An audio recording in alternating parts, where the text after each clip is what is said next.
So, again, returning, recollecting practice of sati, mindfulness. So this is a kind of now quite a common reference point in all sorts of areas of life for people to sharpen their attention or calm down a bit. In sports, in offices, even in the army. So it's kind of steadying and coming to the present, which is admirable. But it has to move a little bit beyond that. Perhaps it does for people. Because just the fact of kind of pausing and gathering oneself into the present does linger in it. You begin to sense, what's moving in the heart. Anxieties or agitations or pressures or irritations or whatever, And then certainly one can kind of stabilize, but then really unpacking and unfolding that, because the primary aim is to purify the heart, or to clear these turbulences and grievances and blind spots, numb patches, scar tissue. That kind of happens. Just by being in an environment that is punching things around quite a bit, constant input, the sense world, sensory consciousness, including mental consciousness, is pretty intense. It's kind of stimulation,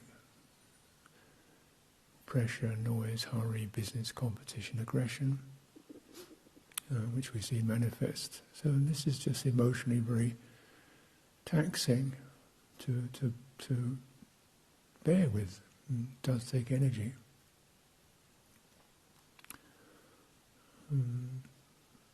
So as we've been suggesting, one of the rationales, if we need a rationale, talk about in terms of cultivation, is to refresh, replenish, strengthen the heart, sensitivity, so we don't just numb out and barge through life, or insensitive, or feel shredded by what's happening.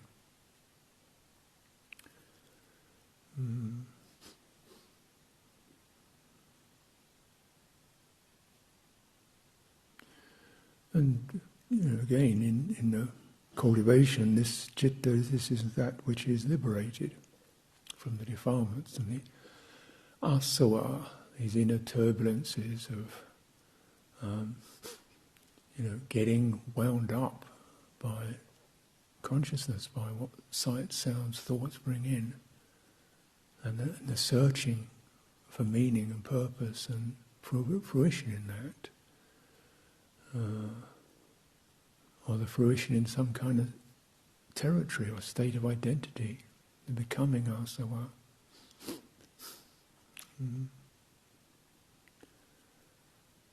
Which is often what's kind of presented to us not in those terms, but in the mainstream, Get some money, get nice clothes, a place to live, pleasant restaurant, fixed job, become famous, I think this is ideal.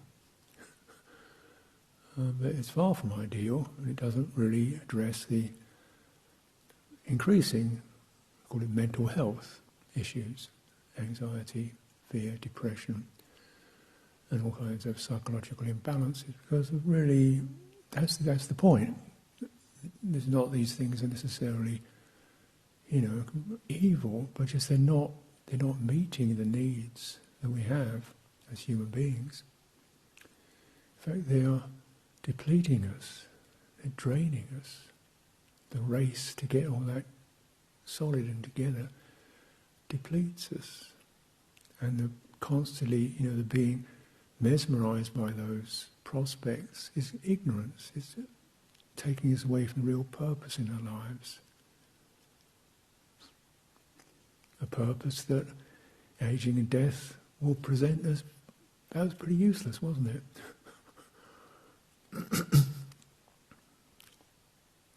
Unless you, not to say you're ignoring the world, but can we come into the world with a sense of bringing integrity into it, into value into it, and kindness and courage and steadfastness and moral integrity into it.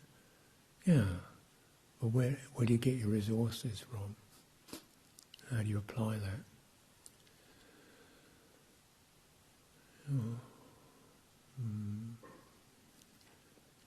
So this is really just kind of pragmatic. This is recognition of the need to cultivate.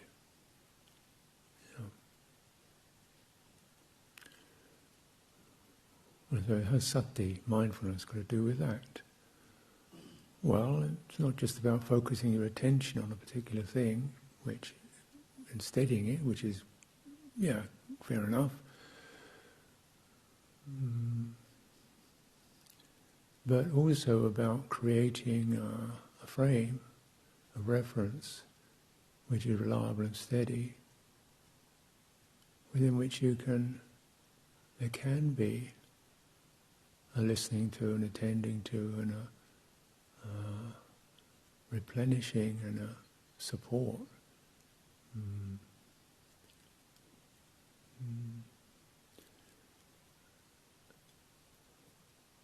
And this is actually in very kind of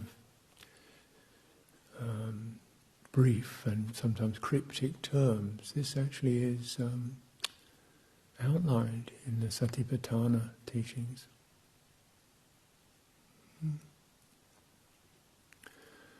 So, for example, when the Buddha recommends mindfulness, he tells this bhikkhu, when your virtue is pure and your views are straight, then you establish sati in 3 ways: internally, externally, and both together.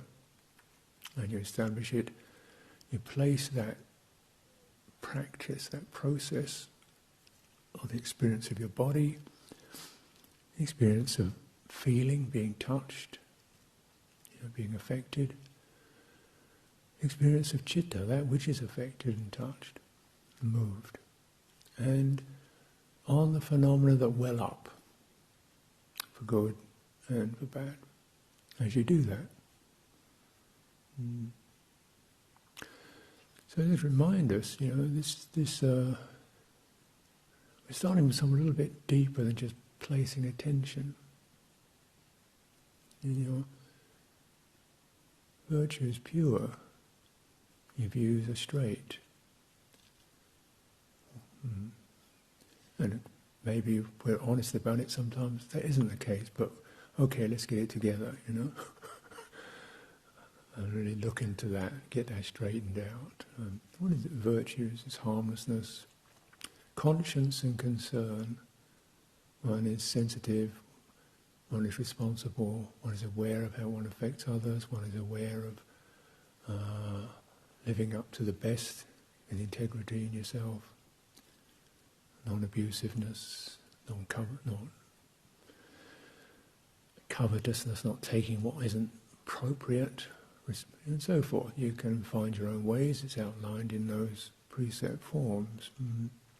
But in beyond, or the precepts being like markers, flags on a territory, just the flags are there on that territory. So you don't just look at the flags, you look at the territory.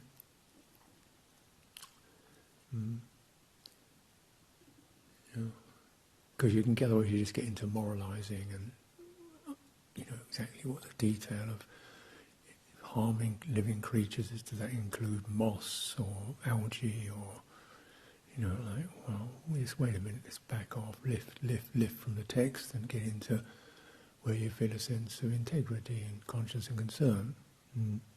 It means that really you're entering from a point position, which is focusing on a particular point, because this, that, the other, trying to explain it, into the field, a field effect. The heart operates in terms of fields. The field of integrity opens up. It's a field effect. Do you see what I mean? I haven't got anything particular in detail, just the whole sense is I am tuned in to that quality of conscience and concern, responsibility, integrity, sensitivity. Right. So a point is, when we look at a particular, what is exactly harming mean? What does, taking that which is not given, what exactly does that mean? And you look into a particular point, but that point is useful provided that it does, direct you to the whole field of integrity. And what is wrong speech? Again, really, a big topic. How do you say things that are not agreeable, that are actually truthful, and not agreeable? The Buddha says, well, the Tathagata knows when's the right place, the things that are true and not agreeable. He knows the time. It's not like blammo, this is a fact. No, it's just, no, it's not, we're not ready yet to talk this through. A place where that's respecting, it has to be a field of listening and shared conscience. And that's very much the case in our training. If somebody has an issue with a monk or something, they say, venerable, respectful, do you see this? No, wait a minute, but what about this and this? Just, it asks you to remember. It's called Cittaviveka. It means it asks you to recollect yourself. And you realize, I was a bit blurred and hasty, come to think of it. Yeah, right, okay. End of issue, Because we want to use these training rules to sort of, not to be dominated by a lawyer, but to actually remind us of our love, of truth and purity, and that these blurring, confusing, impulsive habits do take over, and I want to know about that. It's not a defense attack situation, it's a, do you remember? Bring it to mind. The field of integrity, because this is your dwelling place.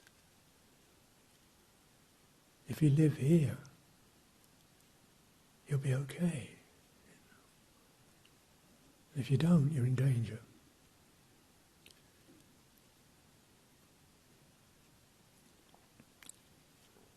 You're in danger of regret, you're in danger of careless actions and so forth. We want to live in that field.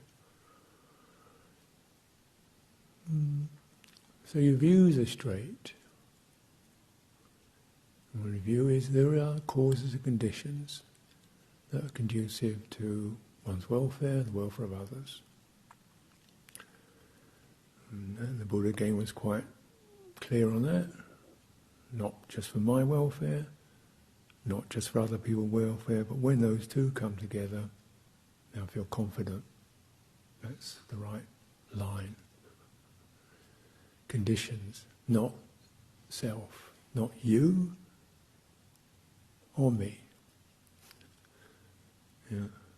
It's not you got it right and I got it wrong. No, we're conditions. So we're looking at what conditions are arising. Is there trust, for example? Is there ease? Is there clarity? And what conditions, what actions of speech and mental intention support that? When do we get harsh? When do we get manipulative? When do we get, these blemishes? Stingy, uncooperative, intolerant, petty. And when do we really those are uncomfortable, unwholesome conditions. Vengefulness, backbiting. See, there's no any of that. You don't want to support that. And particularly when you're entering this territory of cultivation, because then you really, the effects become clear, evident. If one's views are distorted, you get the results.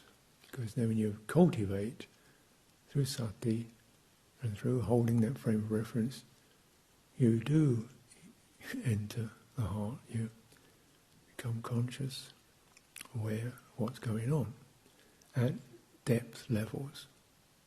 Otherwise there's no point practicing. Well, at some point, but the real depth practice, you want to go to those places of, where things are a bit edgy. With the right attitude. This is causes and conditions. It's not you or me, it's not my fault or your fault or this or the other. We're not using the language of our normal waking consciousness, which is past, present, future, you, me, this, that. In the heart, those don't exist. It's just that which is arising. So you've got to handle it with the kind of steadiness and clarity and kindness, to recognize these dhammas and smooth, clean them out, clean them.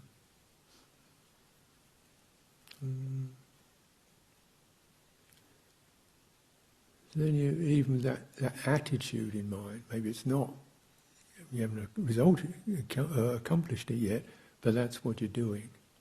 You want to know about it.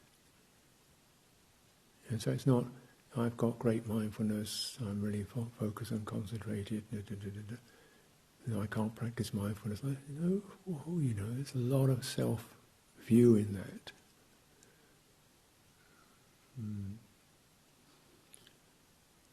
There are causes, there are conditions of struggle, conditions of uncertainty, conditions of eagerness and enthusiasm. Let's hold the field, a field of mind, with all these different creatures roaming around in it, rising and passing. Just this. And the basic, faith that there is, kind of really, quite tremendous when you're recognizing is the citta gets obscured by ignorance. But it doesn't mean it's ignorant. There's a knowing in there. Yeah, the blankets get pulled over, get hoodwinked, get distorted, but those are effects. And that's part of the language. It sees the citta affected by passion, by aversion, by confusion. Citta affected by it. Knowing this. Just that not intellectually knowing, but bearing presence, bearing awareness with this. And the sense that comes through is, you're waiting, what do you do about it? Well, that's what you're doing. You're holding that reference with a quality of sati, and citta can begin to kind of shake itself out of this cloud. It's like it throws the blankets off. It's a healing system. We don't want to suffer. But the fact is, a lot of the time, we don't go deep enough to understand what generates the pressures and the sorrows in our lives. And Buddha said, this is a very straight way. This is the direct, undeviating way for the ending of sorrow, pain, lamentation, grief and despair, the purification of beings, the realization of Nibbana. That's a pretty heartful statement. You know, dukkha is not just some metaphysical sense of confusion, it's actually sorrow, lamentation, pain, grief and despair. And that's what he's saying, we just want to clear that. And it can be done. That these effects that sweep over and stir the citta can be stepped out of. The citta can kind of wake up from that. It can pull itself out of the flood, as it will do, because if we really get in touch with that, it's like, if a person's drowning in water, you don't have to tell them, pull yourself out. If they get their foot on anywhere they possibly can, they will do. If they can get hold of anything to pull themselves out, they will do. You don't have to ask them to do it. It's a natural thing that the wish for the ending of that pressure and confusion. There's a kind of self-healing system. When we get to that depth of sati, which enables us to reveal some of the, not just the temporary issues of the day, but what particular issues come up. How come we don't get affected by this, that and the other? But these ones really disturb me. Looking into those disturbance patterns.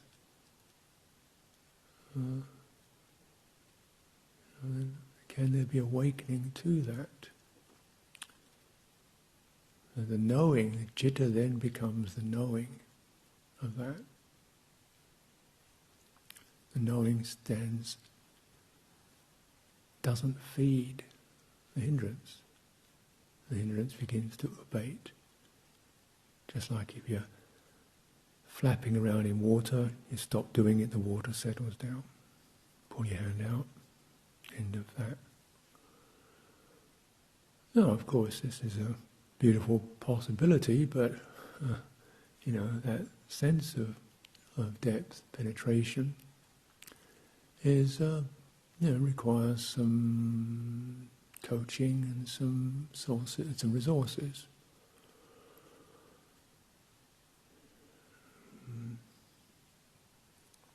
And recognizing the field. So it's internal, external. And we look in this is presented in the kind of refrain that occurs in the Satipatthana Samyutta, the collection of discourses on the Satipatthana teachings, and also in a couple of other longer suttas. And it's never really expounded as to what these means, ajata bahida. But it's also a term that's used to refer to consciousness. It's ajata, internal, external. Insights, internal, external. The internal visual consciousness is, external is the sense of seeing objects, internal is the propensity to see. A visual organ, and it sees things.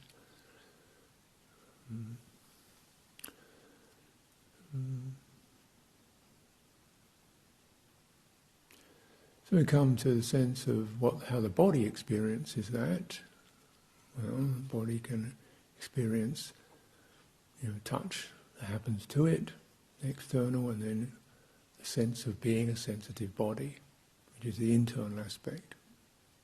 Right, where you get not just physical, tactile pinging from outside or coolness, but you're also getting the stress or the pressures or the agitation within the nervous system. To put it in everyday life terms.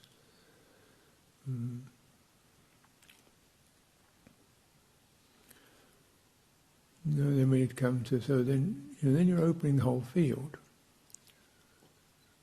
of that experience of what bodies are affected by.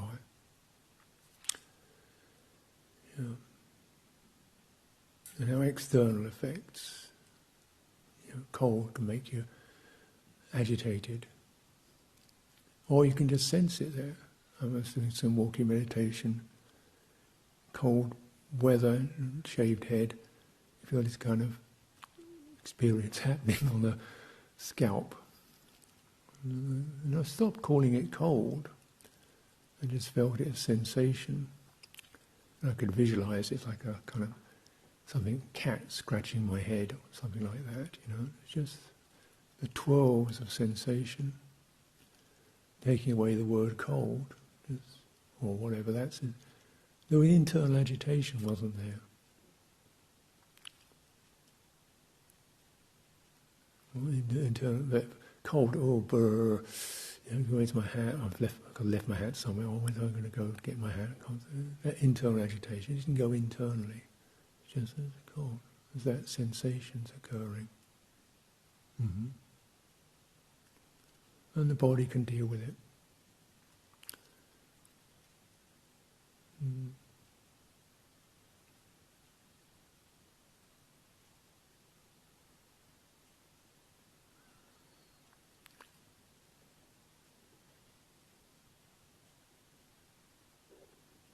Don't do it shivering or whatever it does. Mm-hmm.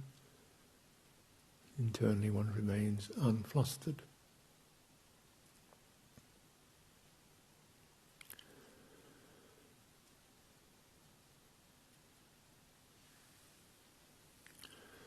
And we come to the feeling, sati, mindfulness of feeling, being affected, that surge or that trembling when one.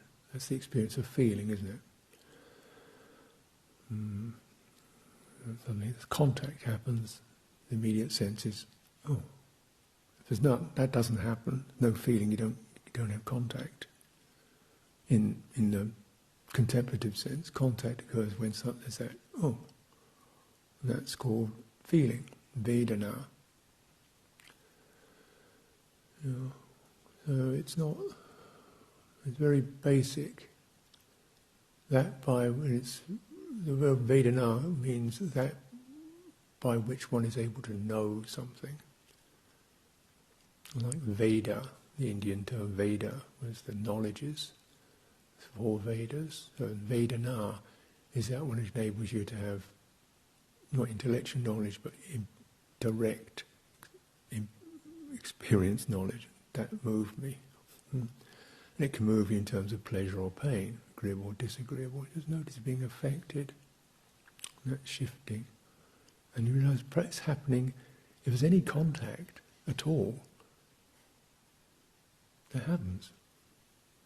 Otherwise there's nothing, otherwise no contact. It could be very subtle. And then it becomes really quite, when you begin to sense that,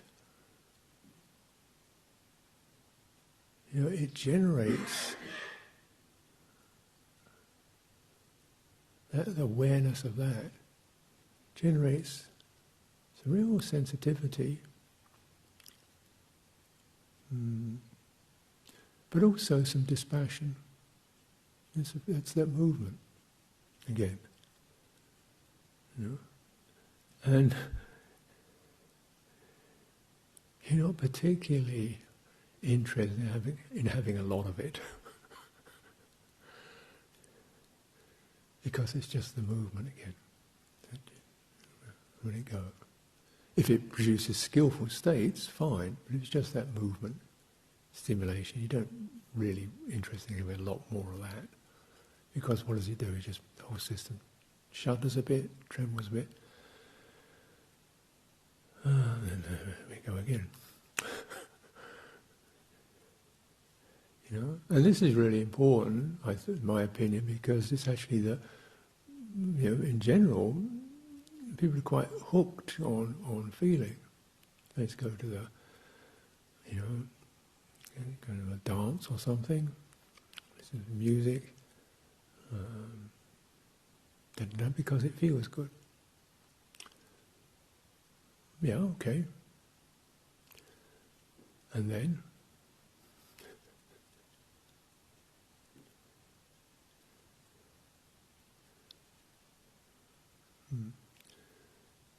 But that movement can become quite addictive, so you get, and is fed. So I was mentioning just the other day, when I was in London, just walking around the street, and everything is poking at you. Not just the traffic lights flashing, the buzzers bleeping, every sign is poking at you. Everything is advertising something. Give me, look at this, buy one of these, what's this, get interested in this. Like get out. I want to just walk my walk. I don't want all stuff dumping itself to get me going. I'm already going. I don't need cooking, I'm ready already, And that this is the norm, to saturate, but it's called vibrant. I don't want to be vibrating.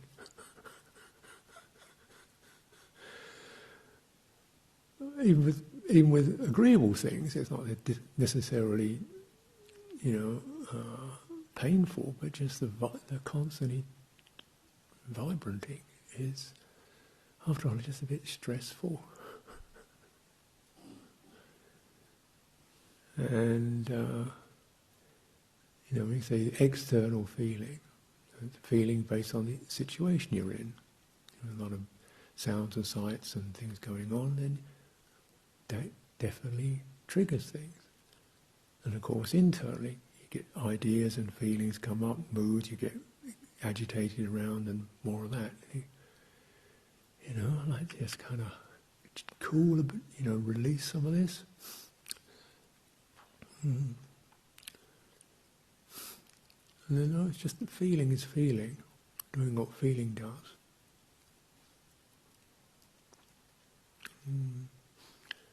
And the really significant thing is, since everything does give feeling, even right view has a feeling associated with it. It says, the Buddha says, even there is a feeling associated with the development of right view. It's a sort of steadying feeling.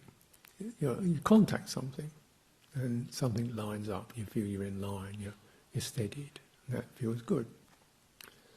So we're not dismissing feeling, but just being able to differentiate, not just the haphazard stimulation, but a bit more discerning. And I'd like to just be inspired rather than stimulated.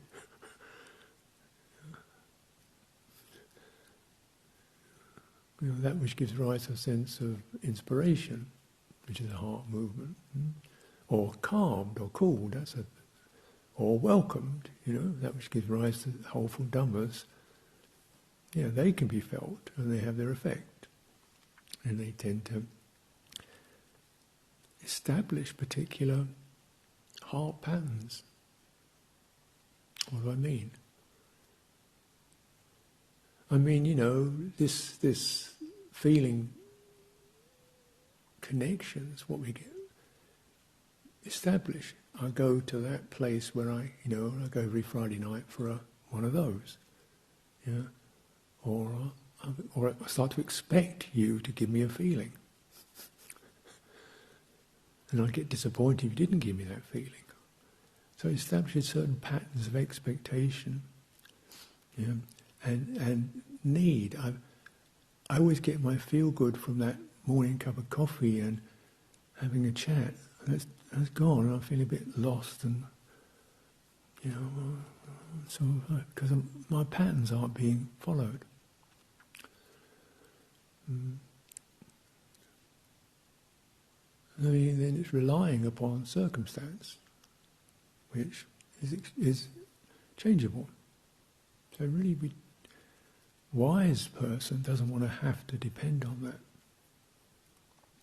since it can go, and will go. The feeling based on right view, that can stay. The feeling based upon living with integrity, that can stay. Feeling, that doesn't have to go. So you're looking at the feeling qualities that are generated, felt, and these rebuild the heart. There's a heart that's all its feeling connections, all its feeling associations are hooked up to circumstances, is not very secure. And it also becomes like almost addictive. We don't know where to get our feel good unless that happens. And then I've got to have more of it. More of the success feeling, more of that feeling that comes from success, or praise, or whatever. And then it constantly, a little bit more. And clearly this is not just a personal issue, but a global issue, when we see the huge imbalances of wealth, because wealth, money can give, it's a token that can give rise to the ability to have what you want, get what you want, have good feeling, because you begin to be able to manipulate the circumstances that you live within. Yeah, I can have the comforts, the pleasure, the success, the power. I got the resources to do so. And then people get narcissistic, loss of moral concern, loss of integrity. That's why the Buddha is saying, there's a hazard in pleasure, sense pleasure. Seeing the hazard, you withdraw from it. There's got to be another way to do this. There's got to be another way to feel comfortable.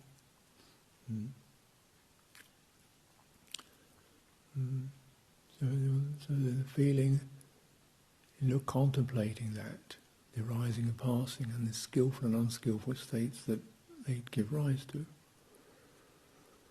From external situations, so perhaps you go to a place where people are living harmoniously, or there's a sense of integrity and welcome, you feel quite inspired. And one of our recommendations is that an external base, internally, look into, that wasn't so good, but look into the fact that you cultivated harmlessness, or generosity, or integrity, or kindness. Look at those aspects to get the gladness. It's not about self-congratulation, it's about feeding the heart. If you don't feed it, it's going to get pretty sick and withered. And if there's nothing inspiring around you, or nothing that you can't find inspiration in, then you're going to go back to that. This practice of recollection. I do live with integrity. Sometimes I get it wrong, but it's my intention. And notice when that quality of heart is present, and get a sense of that. So learning to be discerning.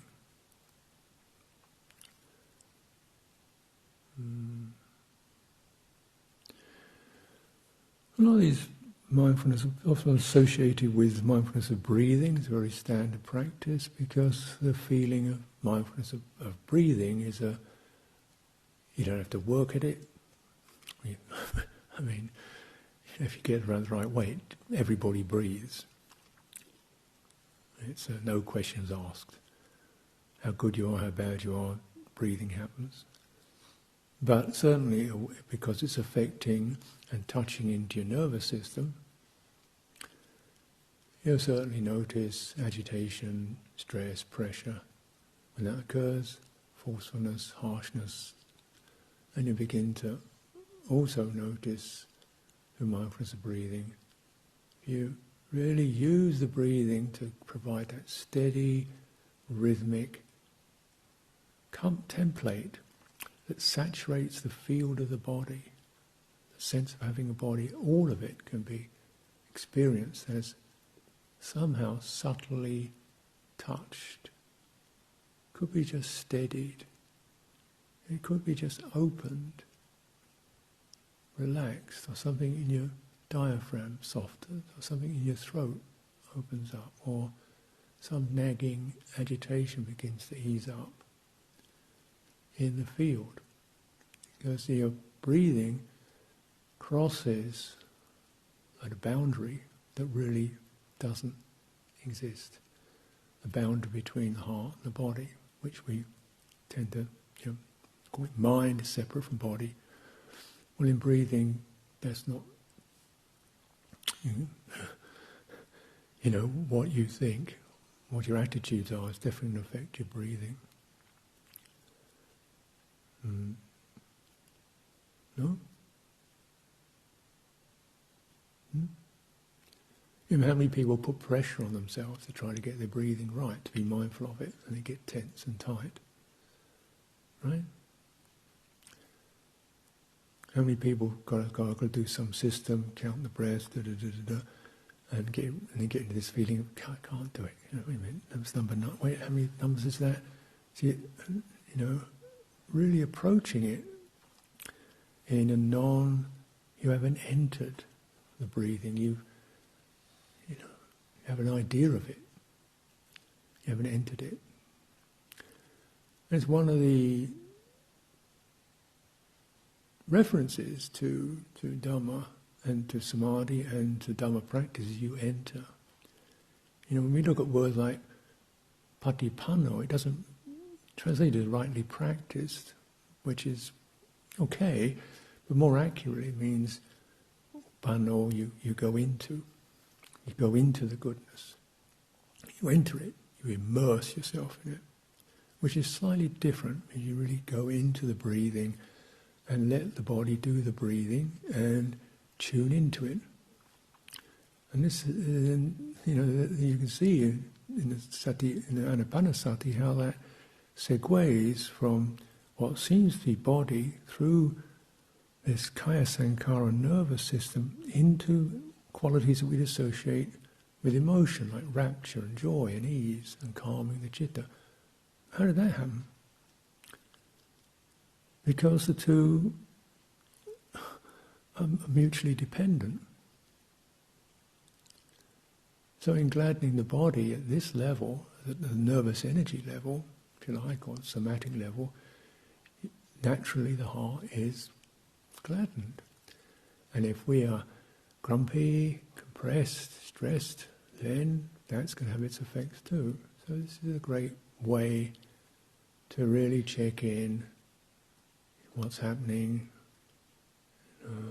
and how things can be freed up. Breathe through the irritation. Breathe through the disappointment. Take a few breaths through the goodwill, so the goodwill becomes feeds into the body.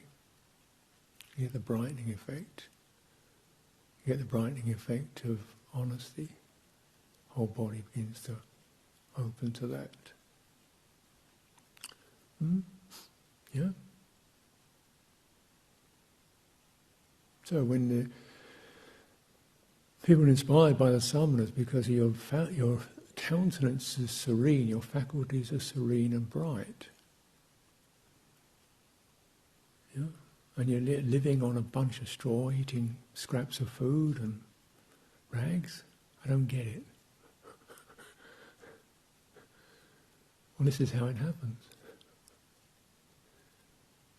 Those things we may regard as ideas, like, do good, refrain from doing evil and so forth, are actually energies. Once you get that reference, you feel it when you feel that kind of hard, tight, pushy, or kind of slightly devious qualities. You can sense them moving through. And then when things are lined up, there's a sense of strength. This is integrity. Right? It's not an idea anymore. It's actually value that holds you up. And that's how it is. That's how Tibetan monks survived years in Chinese concentration camps, being tortured, watching their friends being abused. Just by holding that qualities. Not just the idea of compassion, but feeling that deep, steady energy that can be touched by the pain and not run away from it.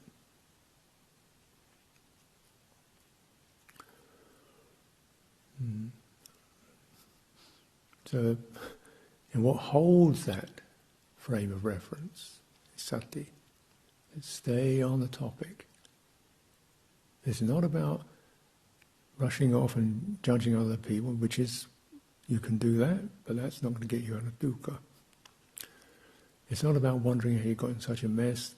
That may be useful, but it's not going to get you out of it now. Wondering when it's going to finish, that's not going to help either.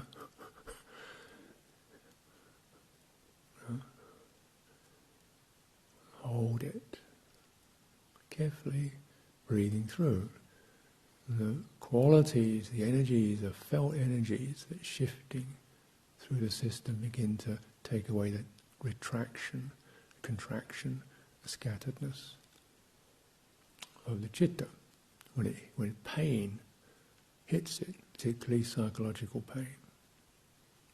When it said, third satipatthana, affected by love, affected by hate, noticing the citta contracted. The contracted citta, defended, shut down, clamped, gripping, obsessive. The scattered citta, distracted, blown out, all bits and pieces rushing off here and there. Scattered, noticing the undistracted, uncontracted citta. Then how does that, sensing that, the ability for it to take these particular forms, knowing this, the knowing of it, mindfulness of it, citta,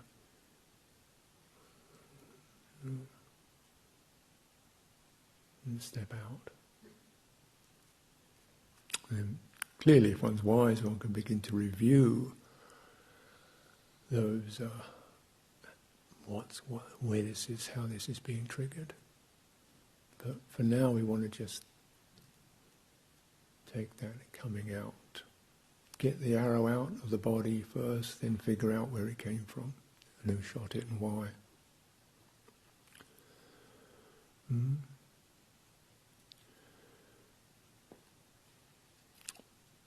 Now, of course, we mention mindfulness of breathing because it's such a main theme topic, but again, not to just think this is the one and only. In the Satipatthana, the Buddha is saying we're walking, standing, moving, leaning, scratching, and so forth. Just noticing, feeling, noticing. Citta is still there. Citta is still there. Are we acting as we go around our duties, distracted, contracted, scattered, intense, or are we just, are we handling the feelings that come externally, somebody's let me down, this is broken down, internally, I don't know what to do, I'm confused. Handle those, just hold feelings like this. It's independent of it creates a person, but it isn't created by a person.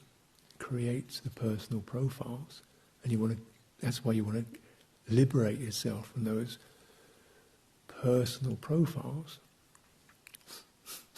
because they're the limitations. How to be with something that you don't quite know what to do. I think it's really good practice. Okay.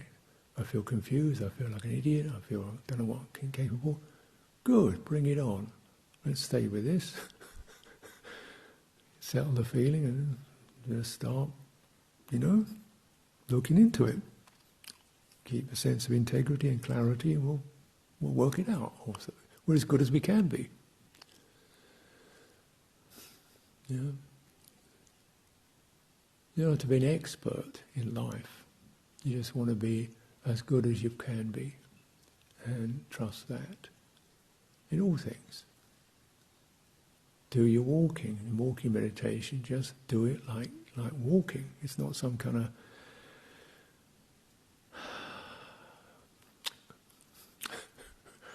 set-piece robotics.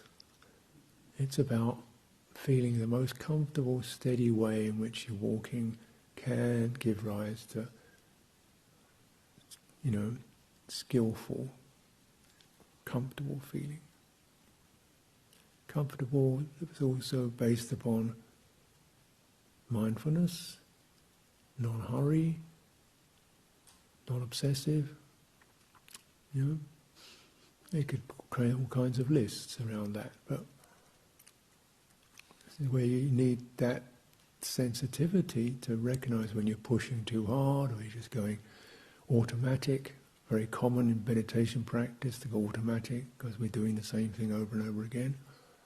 And that's a deadener. So tuning into the body is never automatic in itself. It's always now animated. This is really getting to sense that in the body. Because we are so domesticated in our social lives, to really bring back the nature and naturalness of the body in walking. And then you listen up to what's happening, feel into what's happening, steady yourself in that regular, here we go, one step at a time, feeling to it, the balancing of that. It just helps to, walk through the programming, particularly walking, where always the program is to get somewhere, of course. But in walking meditation, we switch off that program. We're not getting anywhere. And then the qualities of referring to the natural form, the animate form, sati, sampajano, clearly, fully sensing what's occurring, using that certainly repeating theme of how a body walks or breathes as like a template which you can steady the jumping or the jittering or the dragging of energy and mind. It becomes smooth. This is collectedness. Buddha said, I can cultivate his jhana, deep absorption, while walking up and down. So he's not oblivious to the sense world, he's just not going into it. Externally, internally, cover the field, know what's to be followed, what's not to be followed. This is where your wisdom bears fruit and it's to be cultivated. Let's take some time for direct practice.